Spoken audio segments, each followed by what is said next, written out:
اللہ سے خوب مانگنا چاہیے۔ آج ہمارا مزاج دعا مانگنے کا نہیں، دعا پڑھنے کا بن گیا ہے۔ ہم دعائیں پڑھ لیتے ہیں، دعا مانگتے نہیں ہیں۔ دعا مانگنے کا مزاج بنائیے۔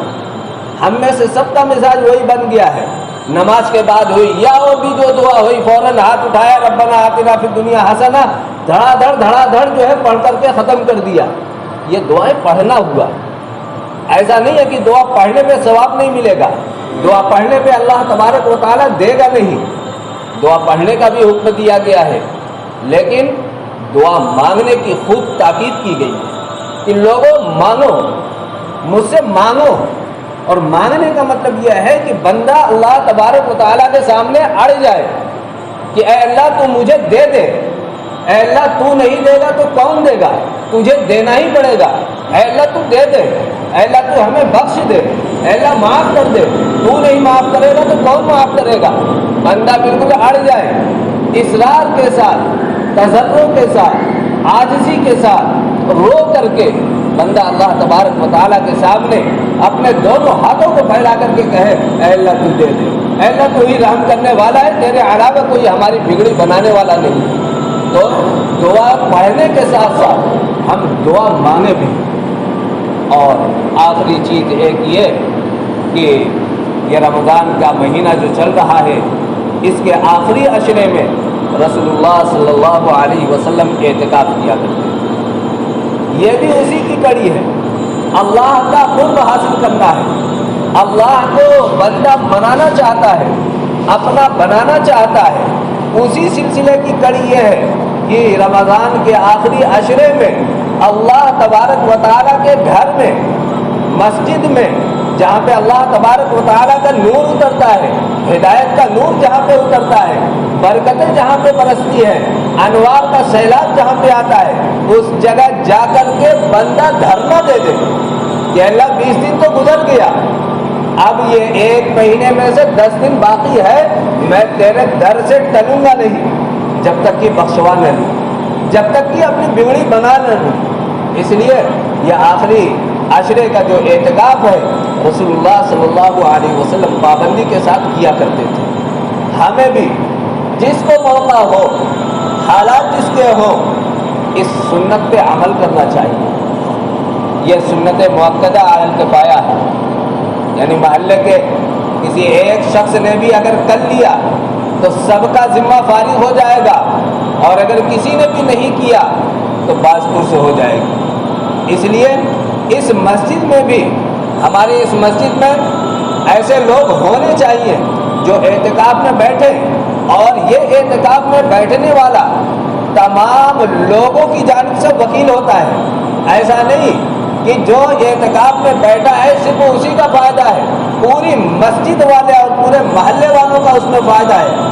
اس لیے جو اعتکاف میں بیٹھے اس کی خبرگیری کرنا، اس کا اعزاز اور اکرام کرنا، اس کی سہولیات کا خیال کرنا، یہ پورے مسجد والوں کی ذمہ داری بھی بنتی ہے، اس لیے کہ وہ ہماری طرف سے وکیل بن کر کے اللہ تبارک و تعالیٰ کے دربار میں بیٹھا ہے، اور اپنے گناہوں کے ساتھ ساتھ ہمارے گناہوں کی بھی معافی مانگ رہا ہے۔ اس لیے یہ جو اعتکاف سنت مؤکدہ ہے، ہم میں سے ہر شخص پروگرام بنائے، سوچے، اپنے حالات کو اور اپنے اعمال کو آگے پیچھے کر کے اگر ہو سکے اللہ تبارک و تعالیٰ سے توفیق مانگے تو اس کام کو بھی کر لینا چاہیے۔ بے انتہا ثواب کا، بے انتہا اجر کا باعث ہے۔ اللہ تبارک و تعالیٰ ہمیں رمضان المبارک کی قدر جیسی چاہیے ویسی پہچاننے کی توفیق عطا فرمائے، اعمال صالحہ کی توفیق عطا فرمائے۔ وما علینا الا البلاغ۔